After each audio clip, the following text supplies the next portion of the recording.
Here is Bhagavad Gita of 18 chapters in just 36 sentences.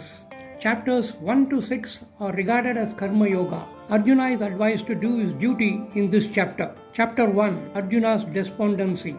The Kurukshetra war is between the righteous and the unrighteous for material gains, that is the kingdom of Hastinapur. Arjuna is in ethical dilemma whether to fight against his own clan and mentors or not.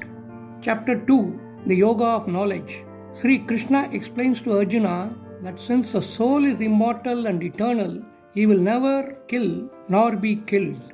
He instructs Arjuna to perform his prescribed duty as a warrior, to stand up for righteousness, that is Swadharma, without attachment to the fruits of action, to rise above the three gunas, which are Sattva, that is goodness, Rajas, that is passion, and Tamas, that is ignorance of human nature, and to do his actions in the service of God. Chapter 3, the Yoga of Action. Both the divine knowledge path and the action path are required to be a Karma Yogi. Akin to the two wings of a flying bird, he works with the body with the mind on God. Chapter 4, a secret aid to moksha.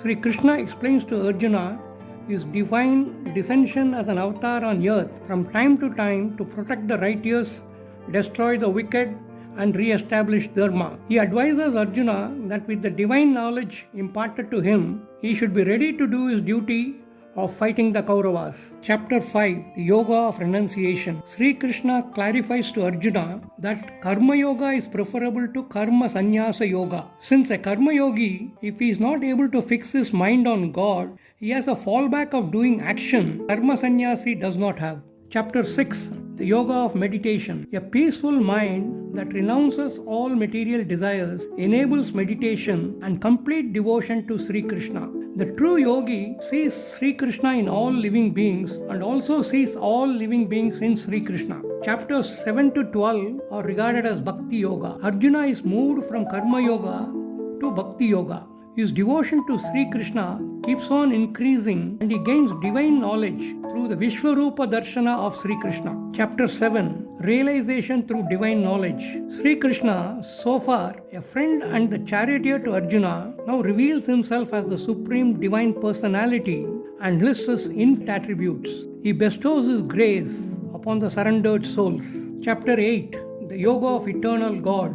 Remembering Sri Krishna constantly, chanting his name and singing his praises will elevate a person from the material platform to the spiritual platform to reach the abode of God. Chapter 9, the Yoga of Royal Secret. Sri Krishna reveals further his glories to Arjuna, like being the creator, the sustainer, and the annihilator of the cosmos. His accessibility to anyone with minimum offering of a leaf, a flower, a fruit, or even water with love and devotion. Arjuna's bhakti increases. Chapter 10, the Yoga through knowing the glories of God. Sri Krishna further reveals his abundant glories. He is the sun, the Ashwatha tree, the Om among sounds, and so forth. Arjuna accepts him as the Supreme Divine Personality, indicating that his mindset has been elevated from the earthly materialistic platform to the spiritual one. Chapter 11, Revelation of Krishna's cosmic form. Sri Krishna reveals his Vishwarupa, his infinite form that overawes Arjuna. Arjuna sees therein that the Kauravas have already been slain in God's narrative to uphold righteousness, and Arjuna was only an instrument to fight the war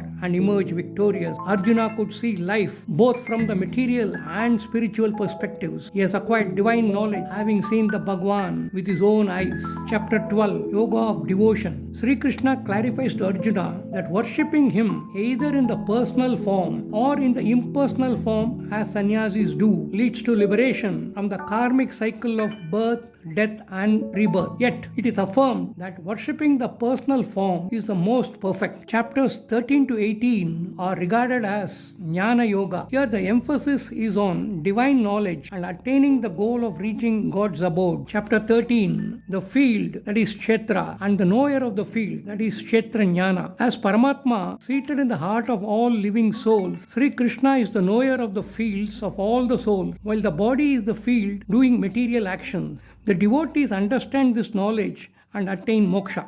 Chapter 14, the three modes of material nature, which are Sattva, Rajas, and tamas. The three gunas of material nature, which are sattva meaning goodness, rajas meaning passion, and tamas meaning ignorance, are the causes of material bondage to the karmic cycle. Rising above these gunas and attachment to Sri Krishna are the paths to God realization. Chapter 15, the Yoga of the Supreme Personality. Life is compared to an inverted Ashwatha tree with roots at the top where God is seated and branches below encompassing all life forms in the material realm. The tree is nourished by the three gunas. The buds are sense objects. The buds grow into flowers and then fruits as the material desires increase. That means the soul is getting entangled in the material realm. One must cut down the inverted Ashwatha tree with the axe of detachment and take refuge in God. Chapter 16, Yoga through discerning the divine and demonic nature. Sri Krishna expounds on cultivating the divine qualities and shunning demonic qualities for one's welfare and the welfare of the society. This is one more path